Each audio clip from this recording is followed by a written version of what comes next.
Selamat sore pemirsa, selamat Hari Raya Idul Fitri untuk Anda yang merayakan. Demikian tadi berita pilihan Ayu Sore. Kembali lagi bersama saya Diandra Mukni.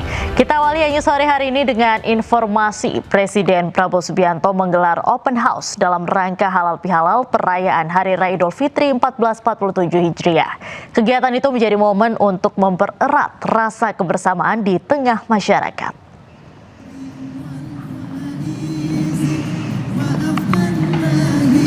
Momen hangat terlihat saat Presiden Prabowo Subianto didampingi putranya Didi Tedi Prasetyo menyapa ribuan warga yang hadir di Istana Kepresidenan Sabtu siang. Tak ada sekat, tak ada jarak. Presiden Prabowo menyalami warga satu persatu dan saling bermaafan. Momen ini menjadi gambaran nyata kedekatan antara pemerintah dan masyarakat.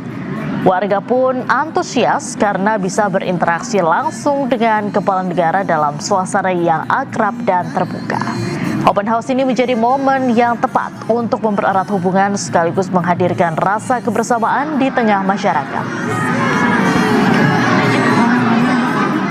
Kami mengucapkan selamat merayakan Hari Raya Idul Fitri 1447 Hijriah. Mohon maaf lahir dan batin, dan izin menyampaikan bahwa pada hari ini Bapak Presiden mengadakan open house khusus untuk masyarakat umum, dan beliau sejak beberapa hari yang lalu menyampaikan bahwa tidak wajib dihadiri oleh para pejabat baik kementerian maupun lembaga, karena beliau tidak ingin merepotkan, barangkali ada agenda-agenda atau acara-acara keluarga.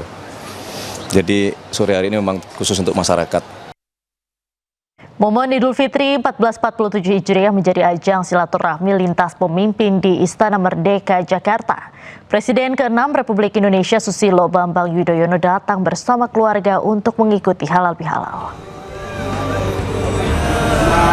Kedatangan SBY bersama keluarga disambut langsung Presiden Prabowo di salah satu sisi Istana Merdeka Sabtu siang. Pertemuan berlangsung dalam suasana akrab mencerminkan hubungan yang harmonis. Usai silaturahmi, agenda dilanjutkan dengan pertemuan tertutup antara kedua tokoh.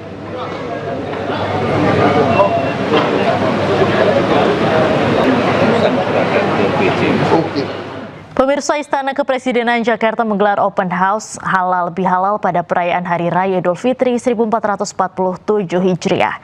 Sejak pagi masyarakat antusias mendatangi kompleks Istana Kepresidenan Jakarta. Sejumlah kuliner dan souvenir pun disediakan untuk masyarakat yang hadir. Dan berikut laporan jurnalis iNews Jen Cahyani dan juru kamera Dede Rudi Rizky Julianto dari Istana Kepresidenan Jakarta. Ya, selamat siang Diandra dan pemirsa. Di sini semakin siang semakin ramai ya, karena tadi yang mengantri di depan Istana Negara ini sangat banyak sekali karena kapasitasnya di halal bihalal atau open house Presiden kali ini ada sampai 5.000 orang, dan semakin siang semakin ramai. Di sini banyak sekali masyarakat yang baru saja masuk. Nah, ini kalau bisa dilihat ini bagaimana masyarakat yang baru saja masuk dengan anak-anaknya. Dengan anak-anaknya yang tadi kalau sempat saya gambarkan ya, banyak di sini anak-anak yang mendapatkan hadiah ya, hadiah mainan. Nah, di sini saya sudah punya satu souvenir, saya coba buka apa saja isinya. Ini untuk anak-anak yang datang ke sini untuk dibagikan. Nah, Diandra dan pemirsa, coba kita buka satu persatu ada apa saja di dalam tas warna biru ini berlogo Istana Kepresidenan Republik Indonesia. Coba kita buka satu-satu, isinya ada apa saja. Nah, ini di sini ada, wah, ini Barbie ini sepertinya untuk anak perempuan, anak-anaknya, bagi anak perempuan yang mungkin berusia 3-5 tahun ya, yang ikut datang ke sini. Nah, ini ada mainan Barbie, kemudian ada, wah, ini ada apa ini namanya? Oh, ini untuk game, untuk seru-seruan dengan teman-teman ya. Nah, ini mungkin untuk yang lebih dewasa. Nah, kemudian ada, wah, ini untuk anak laki-laki. Jadi tidak hanya untuk anak perempuan, tapi juga untuk laki-laki. Nah ini ada transformer robot. Nah ada robot, mainan robot nih untuk anak laki-laki usia lebih dari 3 tahun. Nah masih ada lagi Diandra dan pemirsa, ini ada apa ini? Ada seperti Lego ya, Joy Block namanya. Nah ini untuk susun menyusun anak-anak. Nah ini sepertinya mainan-mainan yang dibagikan seru sekali ya di sini. Nah yang terakhir ini ada mainan bubble gun. Nah ini juga sesuatu yang baru juga ya di Istana Negara. Pada saat open house tidak hanya orang tuanya yang menikmati open house di sini, tapi bagi mereka yang membawa anak-anak juga dapat mendapatkan hadiah dan ini memang buat anak-anak. Nah bisa dilihat di sebelah sana. Nah ini sedang dibagikan ramai sekali dari staf Istana Kepresidenan yang sedang membagi-bagikan mainan, yang salah satunya tadi baru saja saya buka satu tas untuk mainan-mainannya. Nah, selain itu juga Diandra dan pemirsa, di sini masih banyak sekali yang ingin masuk karena di sebelah sana ini adalah pintu masuknya bagi warga atau masyarakat yang baru saja tiba. Nah, itu dia. Nah, selain itu Diandra dan pemirsa, nah ini ada ibu. Ibu namanya siapa, Bu? Bu Waro, Ibu dari mana? dari Cirebon. Dari Cirebon. Jauh bener, Bu? Iya, dari tadi ibu sholat id di Istiqlal, jadi 2 malam di Istiqlal, baru ke sini datang gitu. dari jam 8 pagi. Dari jam 8 pagi habis sholat langsung ke sini, Bu? Iya, Oke, Ibu sama siapa, Bu, ke sini? sama saudara. Sama saudara. Sama anak-anaknya? Enggak ikut. Oh, sama saudara aja. Ibu ngantri di sini dari jam berapa, Bu? Dari jam habis sholat id jam 8 jam 9 lah. Oke, tadi boleh masuk jam berapa? Jam 1 siang. Jam 1 udah boleh masuk. Iya. Ibu udah makan apa aja, Bu, di sini, Bu? Banyak macam, ada empal gentong, ada sate, ada soto ayam, ada mie ayam. Pokoknya macam-macam, enak-enak makanannya. Oke, Iya. berarti dengan harapan Ibu pengen ketemu Pak Presiden ya, Bu? Iya, benar. Benar. Nah, sebelumnya udah pernah ketemu Pak Presiden? Belum pernah. Belum pernah? Iya. Hari ini pengen ya, Bu, Pengen ya? sekali. Oke, coba kita tunggu apakah nanti Bapak Iya. Presiden akan menyapa kita semua Iya. di sini ya, Bu, ya? Makasih ya. Terima kasih banyak, Bu. Selamat kembali menikmati ya, Bu, ya. Nah, itu dia antusiasnya Diandra dan pemirsa. Pemirsa, Presiden Prabowo Subianto melaksanakan sholat Idul Fitri di Masjid Darussalam Aceh, Tamiang, Aceh. Bapak Presiden Republik Indonesia, Bapak Haji Prabowo Subianto. Presiden Prabowo Subianto tiba di Masjid Darussalam Aceh, Tamiang, Aceh sekitar pukul 7 pagi. Presiden datang bersama dengan sejumlah jajaran Menteri Kabinet Merah Putih, salah satunya adalah Menteri Luar Negeri Sugiono dan Sekretaris Kabinet Teddy Indrawijaya. Dari Aceh, Presiden Prabowo kembali ke Jakarta untuk open house. Open house digelar sekitar pukul 12 siang.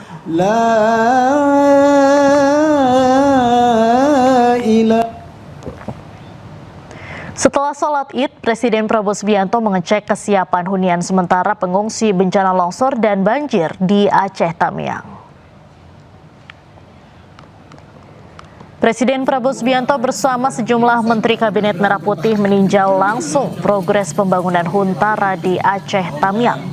Dalam peninjauan, Presiden Prabowo didampingi oleh Gubernur Aceh Muzakir Manaf, Menteri Investasi dan Hilirisasi sekaligus CEO Danantara Rosan Ruslani, hingga Kepala BP Danantara Doni Oskaria.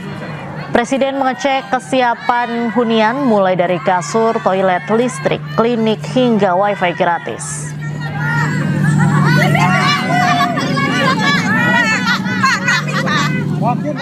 Sementara itu, Wakil Presiden Gibran Rakabuming Raka melaksanakan sholat Id di Masjid Istiqlal, Jakarta.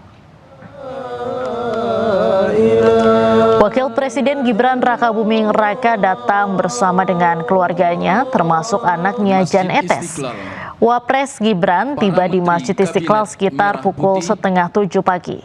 Selain Wapres Gibran, jajaran Menteri Kabinet Merah Putih juga melaksanakan sholat Id di Masjid Istiqlal, Jakarta. Salah satunya adalah Menteri Agama Republik Indonesia Nasaruddin Umar yang juga sebagai imam besar Masjid Istiqlal. Khotib bertugas dalam pelaksanaan sholat Idul Fitri di Masjid Istiqlal adalah Rektor UIN Sunan Kalijaga Yogyakarta, Profesor Nur Hadi Hasan, dengan tema kemenangan Idul Fitri menyemai kebaikan, meraih keberkahan. Bismillahirrahmanirrahim. Pemirsa, hari pertama Lebaran, ruas tol MBZ dan tol Jakarta Cikampek kembali dipadati ribuan kendaraan. Dari pantauan udara, kendaraan merayap mulai dari kilometer 48 hingga lebih dari 10 km ke arah belakang. Arus kendaraan dari arah Jakarta dan wilayah Jabodetabek terus memadati kedua ruas tol MBZ dan tol Jakarta Cikampek. Mayoritas pengendara menuju ke arah gerbang tol Cikatama untuk melanjutkan perjalanan ke berbagai daerah di Jawa. Kepadatan terpantau mulai dari kilometer 48. Untuk mengurai kepadatan, pihak kepolisian dari Polres Karawang memberlakukan rekayasa lalu lintas berupa kontraflow satu lajur dari kilometer 47 hingga kilometer 65. Langkah ini terbukti mampu mengurai kemacetan secara bertahap. Sementara itu untuk ruas kilometer 66 hingga kilometer 70 terpantau lancar.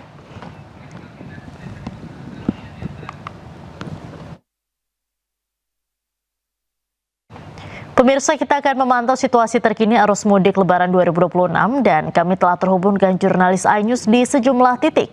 Ada Steven Patinama di kilometer 57 dan Naura Syafika di gerbang tol Cikampek Utama Karawang, Jawa Barat. Selamat sore rekan-rekan, kita ke Steven terlebih dahulu. Bagaimana situasi terkini di sana, Steven? Baik, selamat malam Diandra dan juga pemirsa. Untuk situasi terkini di tempat saya mengabarkan yaitu di kilometer 57 ruas tol Jakarta Cikampek memang sampai saat ini masih tergolong ramai lancar begitu.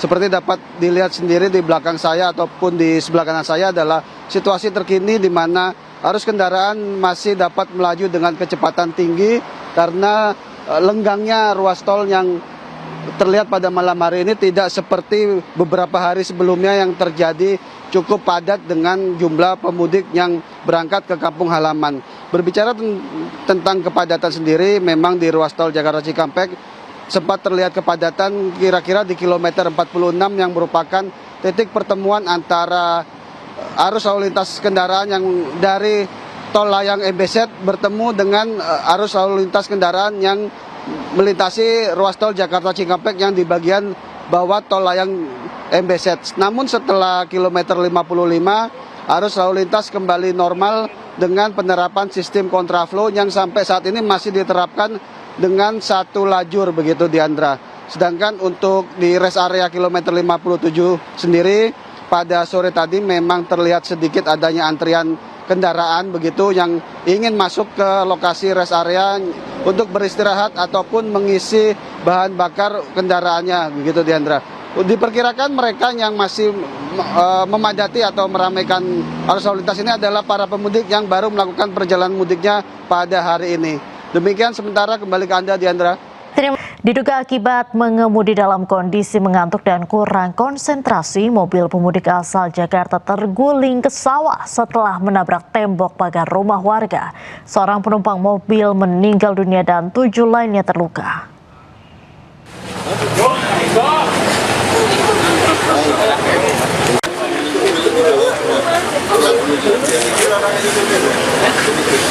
Seorang korban warga Tegal Kenongo Tirto Nirmolo Kasihan Bantul tak kuasa menahan tangis karena mobil yang ditumpangi 8 orang keluarganya mengalami kecelakaan. Diduga kecelakaan akibat sopir mengendarai kendaraan dalam kondisi mengantuk dan kurang konsentrasi. Mobil yang diduga melaju di jalan yang cukup sepi ini tiba-tiba menabrak tembok rumah warga di Jalan Bugisan Selatan hingga terguling masuk ke sawah. Akibat kerasnya benturan, bagian depan mobil atau bagian mesin ringsek. Warga sekitar yang mendengar suara benturan segera mengevakuasi para korban dari dalam mobil. Seorang penumpang yang duduk di samping sopir meninggal dunia akibat terjepit badan mobil.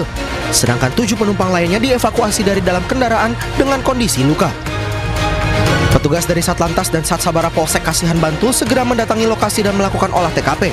Polisi mengamankan kendaraan ke Mapolres Bantul untuk penanganan lebih lanjut. Kecelakaan tunggal, nabrak tembok atau apa gitu? Ya, nabrak tembok, jatuh ke bawah. Berapa korban, Pak? Kurang lebih 8 korban, 7 luka-luka di rumah sakit, 1 meninggal napas. Polisi bersama petugas medis langsung membawa 7 orang korban yang selamat ke Rumah Sakit PKU Kota Yogyakarta. Sedangkan 1 korban yang meninggal dunia dibawa ke Rumah Sakit Panembahan Senopati Bantul. Dari Bantul, Yogyakarta, Trisna Purwoko, iNews melaporkan. Pemirsa, terjadi kepadatan kendaraan di sejumlah ruas jalan di pinggiran Jakarta. Hal ini adalah akibat dari mudik lokal di momen Idul Fitri. Sejumlah warga yang melakukan mudik lokal melintas di ruas Jalan Raya Bogor. Pemudik lokal dari arah Jakarta menuju Depok dan sebaliknya memadati ruas jalan sejak Sabtu siang. Mereka mulai bersilaturahmi ke rumah sanak saudara di area Jabodetabek usai melaksanakan sholat Id. Para pemudik lokal ini didominasi kendaraan roda 2. Hari pertama Lebaran, jalan arteri di Kota Bandung macet parah. Kemacetan yang cukup panjang mengular hingga beberapa kilometer.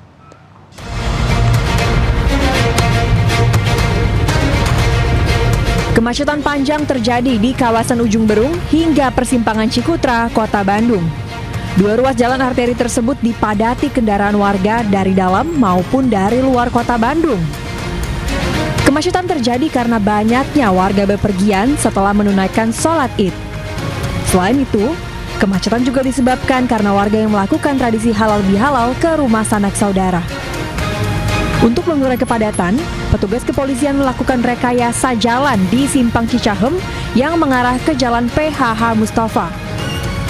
Personil melakukan penarikan dari arah timur menuju ke barat.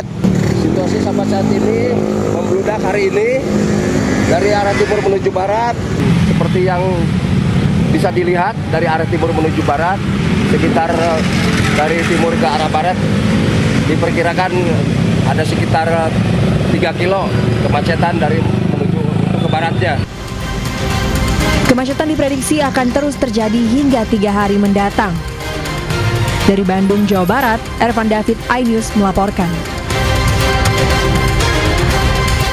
Di hari Lebaran, jalur arteri Jakarta-Bandung, tepatnya wilayah Purwakarta, Jawa Barat, dipadati pemudik motor. Warga memilih mudik hari ini agar tidak terjebak macet di perjalanan. Ribuan sepeda motor memadati jalur arteri Jakarta-Bandung, tepatnya wilayah Sasak Besi, Kabupaten Purwakarta. Antrean didominasi pemudik dari Purwakarta, Karawang, dan Subang dengan tujuan Cianjur, Garut, dan lainnya. Antrean sepeda motor mengular hingga Kampung Cipasan, Purwakarta. Hal ini juga diperparah dengan banyaknya mobil pribadi. Kepadatan di jalur arteri Jakarta-Bandung diperkirakan akan terjadi hingga esok hari.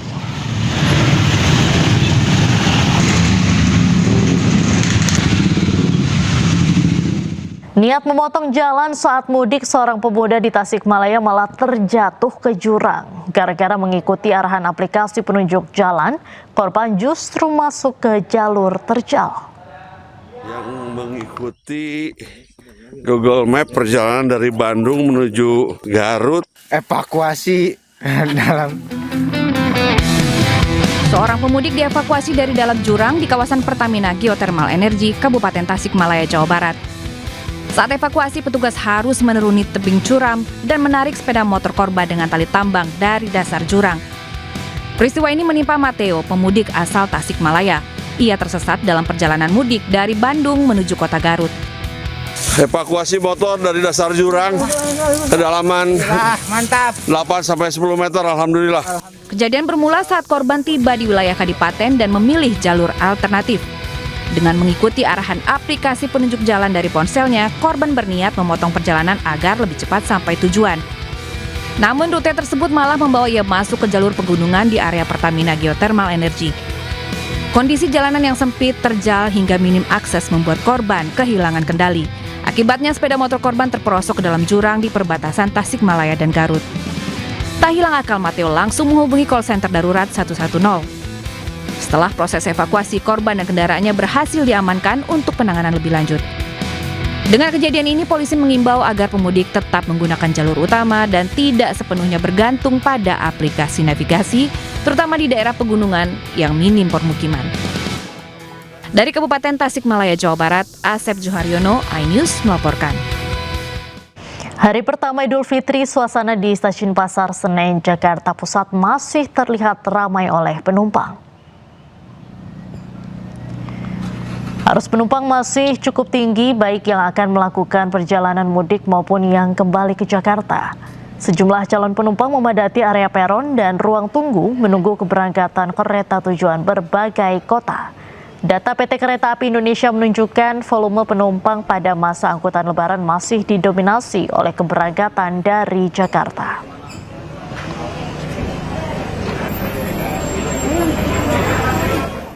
Belasan ribu umat muslim di kawasan Jatinegara, Jakarta Timur melaksanakan ibadah sholat Id di area GPIB Koinonia Jatinegara, Jakarta Timur, Sabtu pagi.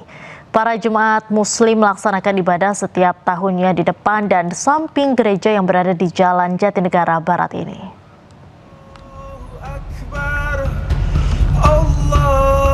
Sebanyak 14.000 umat muslim melaksanakan ibadah sholat Id di ruas Jalan Matraman Raya, Jatinegara, Jakarta Timur, Sabtu pagi. Pelaksanaan sholat Id di area GPIB Koinonia dilaksanakan setiap tahun sejak 30 tahun lalu sebagai bentuk toleransi umat beragama. Pelaksanaan sholat Id di kawasan ini setiap tahun selalu bertambah. Tahun ini umat muslim yang mengikuti sholat Id bertambah 3.000 jemaah dengan total sekitar 14.000 jemaah. Sementara dalam pelaksanaan sholat Id tahun ini memiliki tema ibadah yang aman, memberikan kekhusyukan dalam diri serta membersihkan hati di hari kemenangan.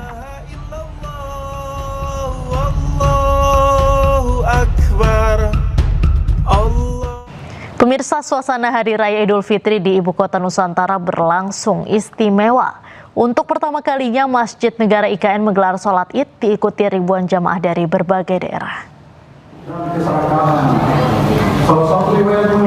Masjid Negara IKN mencatat sejarah religius perdana dengan digelarnya sholat Idul Fitri tahun ini.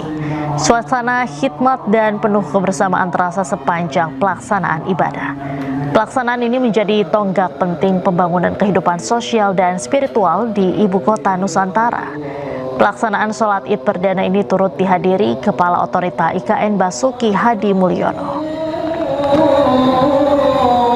Alhamdulillah kita bisa menyelenggarakan Idul Fitri, sholat Idul Fitri hari ini di masjid kita, dan ternyata antusiasmenya besar sekali, tidak hanya dari Kalimantan, tidak hanya dari Balikpapan, Samarinda, tapi dari Bontang, dari mana juga pada datang. Alhamdulillah, mudah-mudahan membuat ini akan menjadi makmur setelah Ramadan. Pelaksanaan ibadah sholat Idul Fitri 1447 Hijriah di halaman kantor DPW Partai Perindo Sulawesi Selatan Kota Makassar berlangsung khidmat. Selain memberikan kemudahan bagi masyarakat sekitar dalam menunaikan ibadah sholat Idul Fitri, momentum ini juga diharapkan dapat mempererat hubungan antara kader partai dan masyarakat.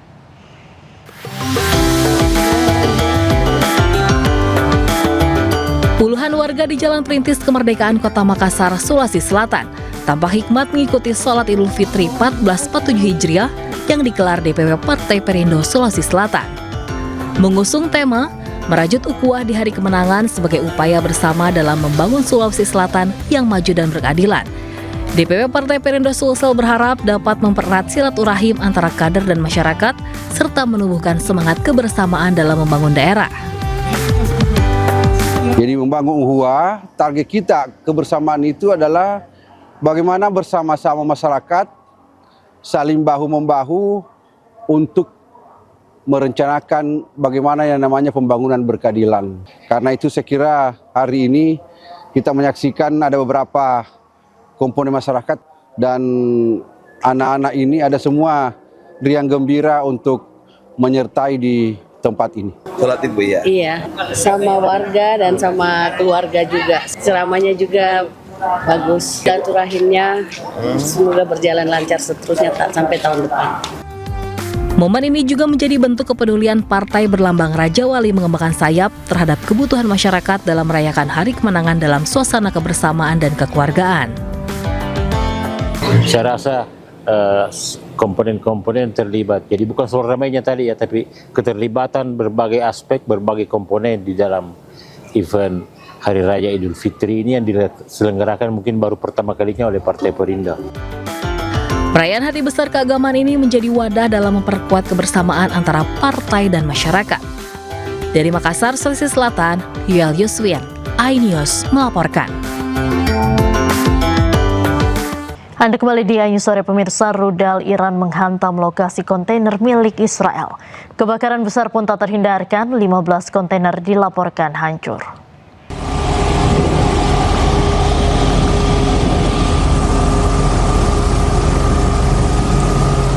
Kontainer-kontainer pengiriman terbakar di area pantai Shemen, Haifa. Petugas kebakaran berupaya memadamkan api. Upaya pemadaman diperkirakan memakan waktu 2 hari pasca insiden. Kerugian ditaksir mencapai 1,7 juta euro.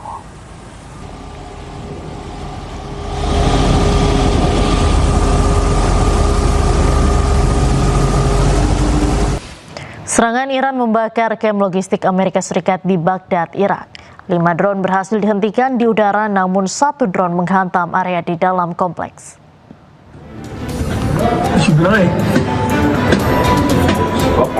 Kamp logistik Amerika Serikat di Baghdad, Irak terbakar akibat serangan Iran. Terlihat api membakar markas logistik Amerika yang berada di dekat bandara Baghdad. Sebelumnya, gelombang serangan drone Iran juga menghantam kedutaan besar Amerika Serikat di Baghdad, Irak.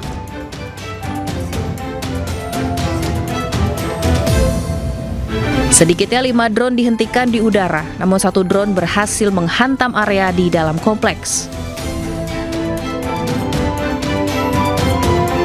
Diketahui kedutaan besar Amerika Serikat di Baghdad telah 3 kali menjadi sasaran serangan sejak eskalasi konflik antara Amerika, Israel, dan Iran terjadi. Akibat serangan di zona hijau Baghdad, sejumlah fasilitas pun hangus terbakar.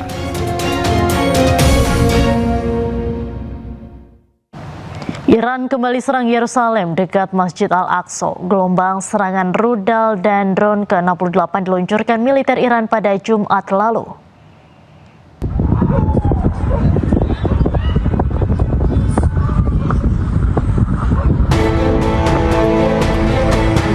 Pecahan-pecahan yang diduga berasal dari rudal Iran jatuh di kota Yerusalem. Proyektil mengenai sasaran diikuti oleh kepulan asap. Militer Israel, IDF, mengatakan sebuah rudal berhasil dicegat dengan pecahan-pecahannya jatuh di tempat parkir dan di dekat tembok barat serta Masjid Al-Aqsa.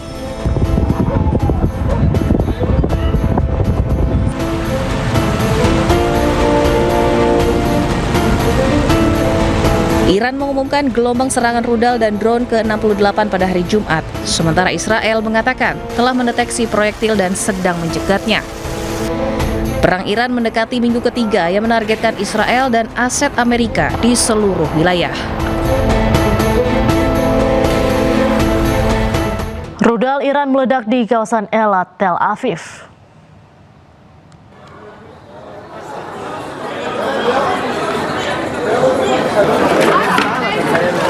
Petugas penyelamat berkumpul di sekitar lokasi kejadian pasca ledakan. Terlihat mobil hancur dan puing-puing berserakan. Lubang besar pun menganga akibat serangan rudal Iran. Belum ada laporan mengenai korban atas peristiwa ini.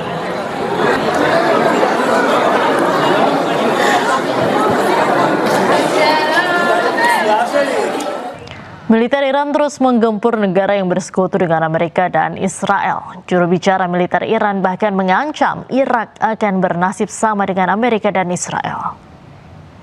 این موج حملات به قدس غربی و حیفا و پایگاه از ظفره ارتش تروریستی آمریکا در منطقه به فضل الهی و موفقیت کامل به اجرا درآمد. درهای آتش و درد را بر لانه مخفی سربازان آمریکایی و تجهیزات راداری آنان در منطقه و زیرساخت‌های نظامی سرزمین‌های اشغالی فلسطین با قطاری از موشک‌های سنگین و بارش پهپادها گشودیم.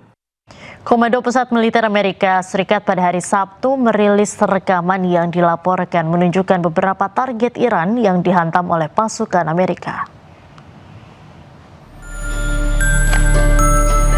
Serangan terjadi setelah operasi gabungan Amerika Serikat Israel terhadap target-target Iran yang bertujuan untuk membatasi program nuklir dan rudal Iran. Sementara militer Israel mengatakan telah melancarkan serangan terhadap target rezim Iran di Teheran.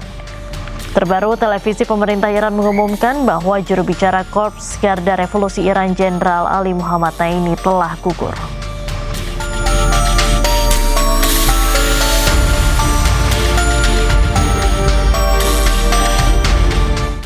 Ketegangan Iran, Amerika Serikat, dan Israel semakin mencekam hingga menewaskan pejabat tinggi Ali Larijani, salah satu tokoh negosiator damai Iran, Amerika Serikat. Namun sebelum kesepakatan damai terwujud, Amerika Serikat dan Israel membombardir Iran.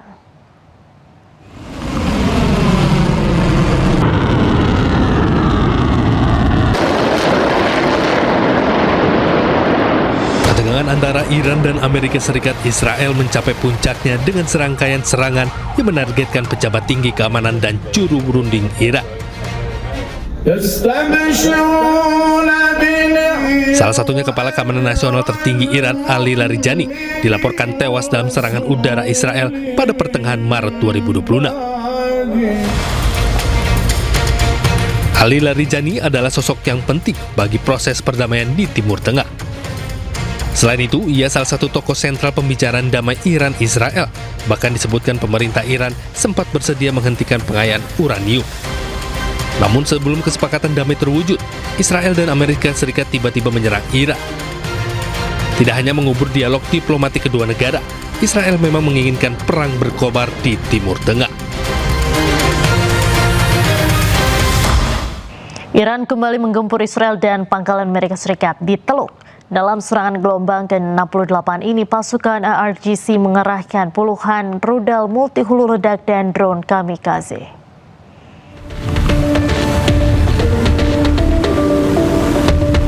Korps Garda Revolusi Islam IRGC menggelar operasi Truk Romes 4 gelombang ke-68.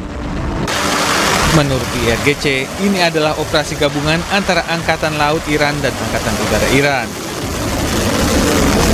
IRGC mengerahkan rudal multi hulu ledak atau klaster Khorramshahr 4 dan Qadr. Khorramshahr 4 dan Qadr mampu menembus pertahanan udara Israel Iron Dome. Rudal Iran telah meluluhlantakkan 25 target di Haifa dan Tel Aviv. IRGC juga mengerahkan ratusan drone tempur untuk menargetkan sejumlah pangkalan Amerika Serikat di kawasan Teluk. Pesan-pesan dituliskan di rudal dan drone, termasuk kutipan dari mendiang pemimpin tertinggi Iran, Ali Khamenei, yang menyatakan bahkan tentara terkuat di dunia pun tidak dapat menerima pukulan dahsyat yang membuatnya tidak mampu bangkit kembali. Tulisan lain berbunyi, Mortir Mojtaba, bayi berusia 3 hari. Pesan ini merujuk pada bayi berusia 3 hari yang dilaporkan tewas dalam serangan udara Amerika Serikat Israel di Arak, Iran.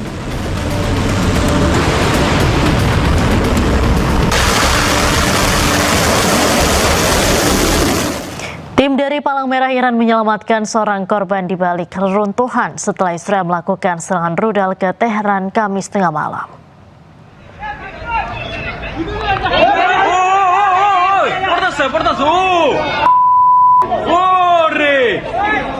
Tim penyelamat mulai membersihkan puing-puing dari bangunan yang dibom di Teheran, Iran.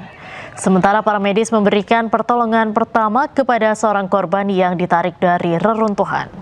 Menurut media lokal Iran, sudah lebih dari 70.000 lokasi sipil di seluruh Iran rusak sejak awal perang pada Februari silam.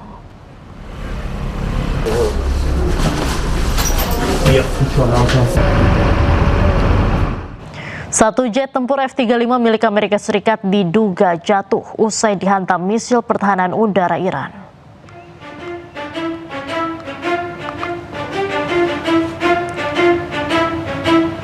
Garda Revolusi Iran mengklaim berhasil menembak jet F-35 tersebut hingga rusak parah. Jika kerusakan terkonfirmasi, ini menjadi kali pertama Iran berhasil menyerang jet senilai $100 juta AS tersebut. Hal ini berbalik dengan klaim dari juru bicara Pusat Komando Amerika Serikat. Jet tempur F-35 dilaporkan terpaksa mendarat karena keadaan darurat. Badan pesawat dan pilot pun mendarat dengan selamat.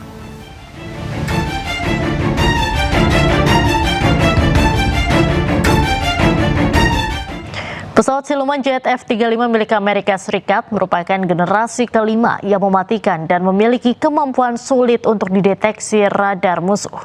Jet F-35 juga memainkan peran penting dalam pertahanan Amerika, terutama dalam menghadapi ancaman musuh.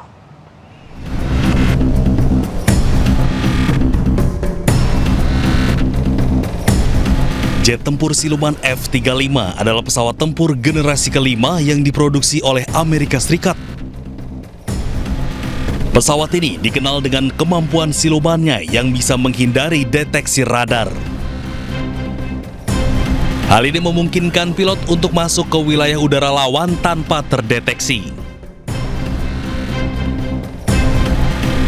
Selain itu, pesawat ini memiliki radar canggih dan sistem sensor yang menggabungkan data dari berbagai sumber. F-35 juga dapat membawa 7 ton bom dan rudal termasuk bom pintar dan rudal udara ke udara. Pasca serangan rudal Israel yang menghantam jurnalis Rusia, Kementerian Luar Negeri Rusia memanggil Oded Joseph, duta besar Israel untuk Rusia.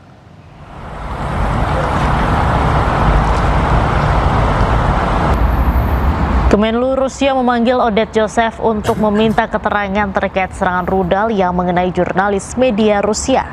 Sebelumnya, Kemenlu Rusia mengutuk Israel atas serangan yang jelas-jelas mengenai jurnalis.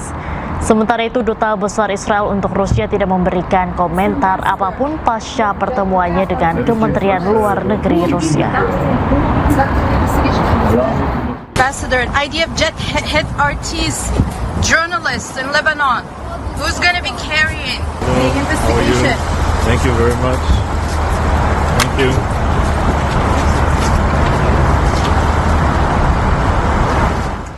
Militer Israel melancarkan serangan udara ke Beirut, Lebanon pada hari Sabtu.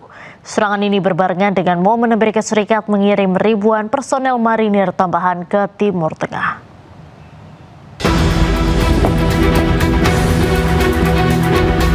Militer Israel melancarkan serangan udara ke Beirut pada hari Sabtu.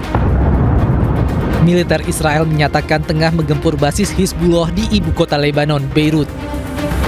Serangan udara ini merupakan eskalasi mematikan sebagai dampak perang melawan Iran setelah Hizbullah mulai menembaki Israel demi membela Teheran sejak 2 Maret lalu. Serangan Israel ke Beirut ini berbarengan dengan momen Amerika Serikat mengirim ribuan personel marinir tambahan ke Timur Tengah. Puluhan ribu warga Iran melaksanakan sholat Idul Fitri di Mashhad di tengah berlanjutnya serangan udara AS dan Israel. Ketegangan di Timur Tengah belum mereda usai Amerika Serikat dan Israel melancarkan operasi militer pada 28 Februari lalu.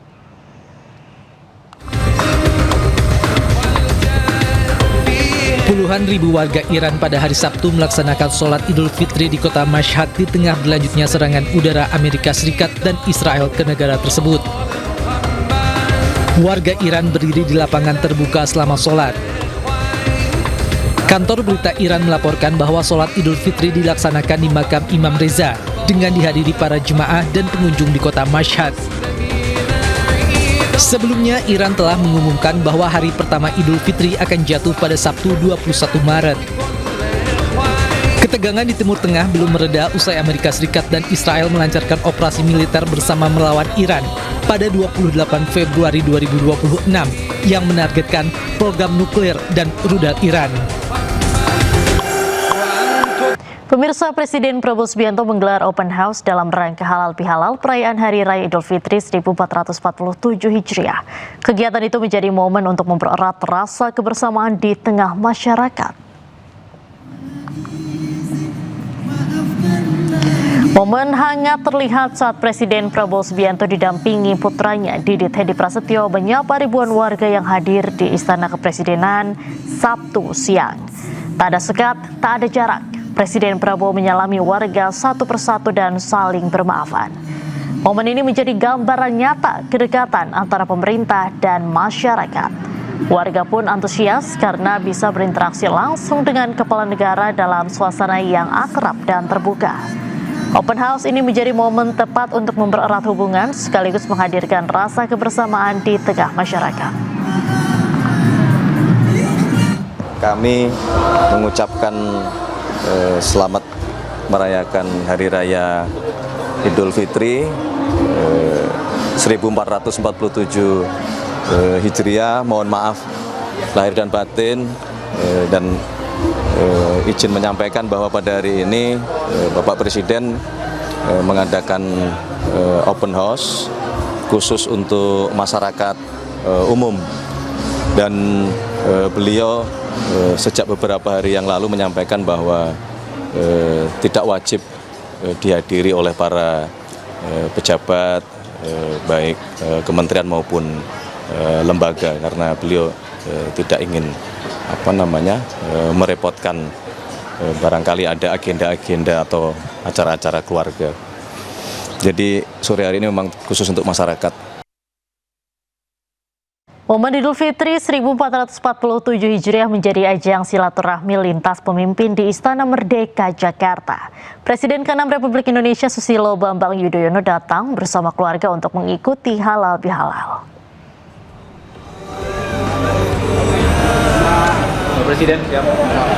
Kedatangan SBY bersama keluarga disambut langsung Presiden Prabowo di salah satu sisi Istana Merdeka Sabtu siang. Pertemuan berlangsung dalam suasana akrab mencerminkan hubungan yang harmonis. Usai silaturahmi, agenda dilanjutkan dengan pertemuan tertutup antara kedua tokoh.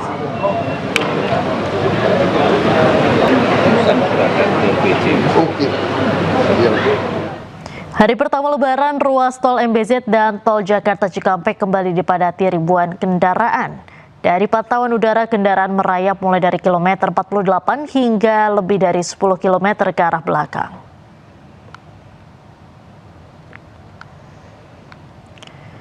Arus kendaraan dari arah Jakarta dan wilayah Jabodetabek terus memadati kedua ruas tol MBZ dan tol Jakarta Cikampek. Mayoritas pengendara menuju ke arah gerbang tol Cikatama untuk melanjutkan perjalanan ke berbagai daerah di Jawa. Kepadatan terpantau mulai dari kilometer 48. Untuk mengurai kepadatan, pihak kepolisian dari Polres Karawang memberlakukan rekayasa lalu lintas berupa kontraflow satu lajur dari kilometer 47 hingga kilometer 65. Langkah ini terbukti mampu mengurai kemacetan secara bertahap. Sementara itu untuk ruas kilometer 66 hingga kilometer 70 terpantau lancar.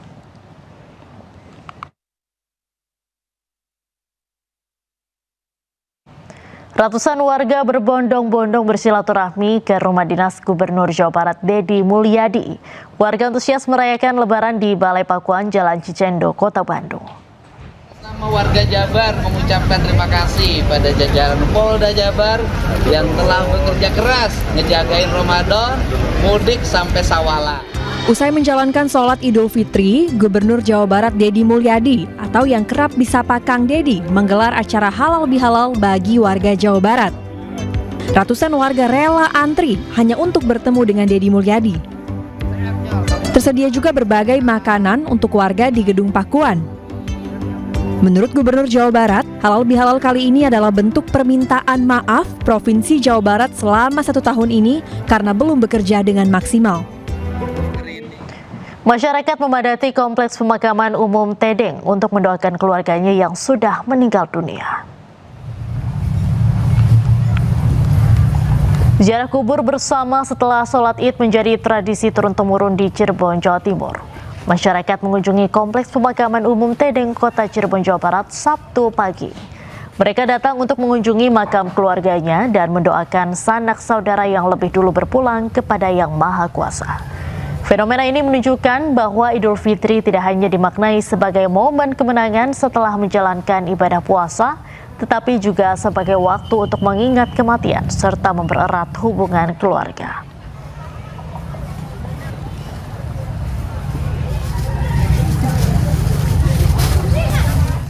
Tradisi bagi uang lebaran salah satu padepokan di Cirebon, Jawa Barat diwarnai saling rebut.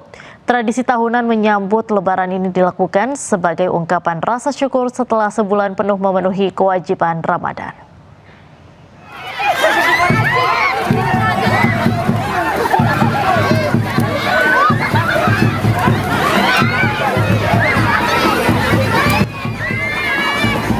Saling rebut ini terjadi saat pimpinan Padepokan Al-Bustami membagikan uang dengan dihamburkan ke udara yang langsung disambut warga dengan antusias.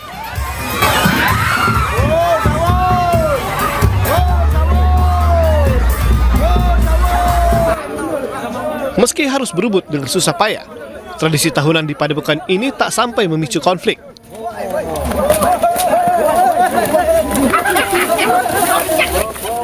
Warga larut dalam sukacita lebaran, mengumpulkan uang di tengah kerumunan.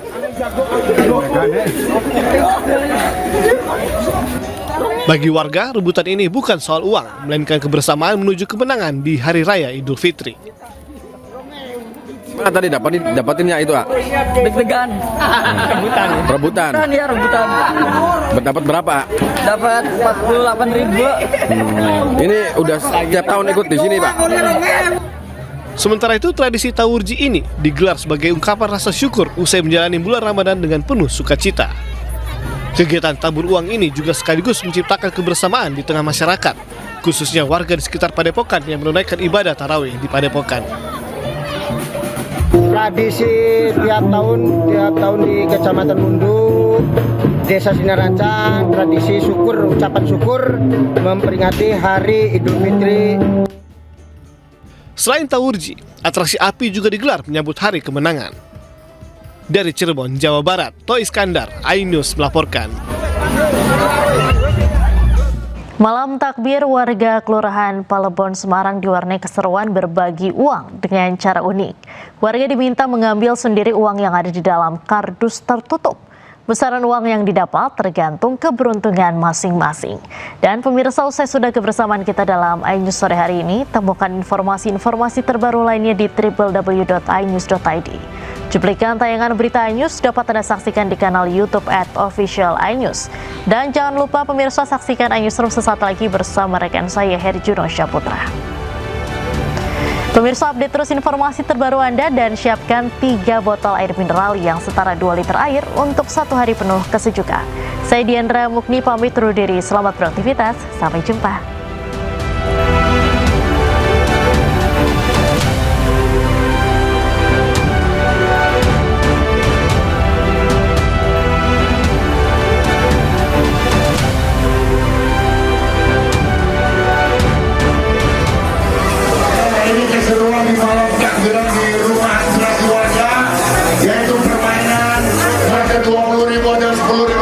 Puluhan warga sudah berkumpul di depan sebuah rumah di Jalan Panda, Kelurahan Palebon, Semarang.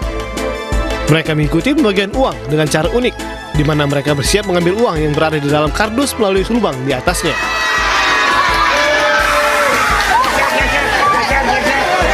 Besaran uang kertas yang berada di dalam kardus tersebut terdapat beberapa macam pecahan, mulai dari 5.000, 10.000, 20.000, 50.000, dan 100.000 rupiah.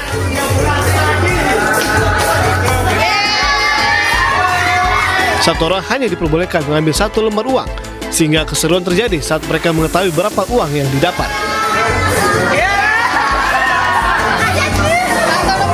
Tidak hanya remaja, namun bapak-bapak dan ibu-ibu hingga anak-anak antusias mengikut meramaikan ini.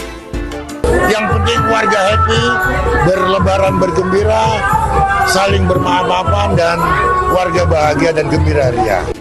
Acara semakin seru saat puluhan peserta takbir keliling melewati tempat kegiatan tersebut dan diikut mengambil serta uang dari kardus.